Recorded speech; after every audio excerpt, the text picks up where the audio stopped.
Ketua Umum Grip Jaya Hercules minta maaf ke Sutioso setelah menyebutnya bau tanah. Dalam video yang beredar di media sosial, Hercules yang didampingi para anggotanya Grip Jaya meminta maaf ke Sutioso. Namun Hercules menyenggol mantan Panglima TNI Gatot Nurmantio. Ia kesal dengan pernyataan Gatot Nurmantio yang geram terhadapnya. Hercules menyindir pernyataan dan menantang Gatot Nurmantio yang sebut dirinya kurang ajar hingga terlibat premanisme. Hercules menilai Gatot yang ikut cawe-cawe begitu berlebihan menggambarkan dirinya sebagai sosok preman bengis. Menurut Hercules, ia tak pernah bermasalah dengan Gatot, namun sang mantan Panglima TNI tersebut begitu geram terhadap dirinya. Padahal kata Hercules, ia selama ini sudah memperbaiki diri menjadi orang baik. Hercules juga memamerkan kebaikannya. Selama 17 tahun tempatnya tak putus untuk memberikan santunan buat para yatim piatu. Ia juga bolak-balik ke Tanah Suci untuk mengajak orang-orang umroh gratis dengan uang yang halal. Sementara kata Hercules, Sutioso yang terkait dengan pernyataannya saja diam, namun Gatot langsung marah. Hercules berharap Gatot bisa mengoreksi pernyataannya. Pun demikian halnya ia akan mengoreksi statementnya yang salah.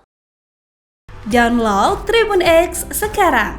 Menghadirkan lokal menjadi Indonesia.